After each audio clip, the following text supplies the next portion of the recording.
doe down about 20 yards.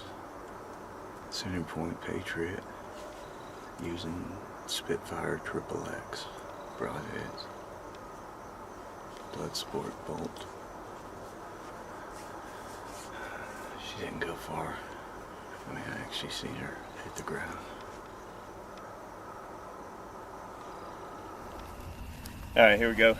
Took a doe yesterday evening using a center point crossbow Patriot, about 20 yards. Did a solid shoulder shot on it using Spitfire XXX broadheads.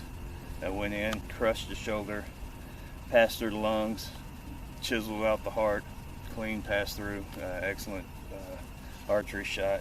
She was basically dead running. She went about 50 yards and dropped. Field dressed about 70 pounds.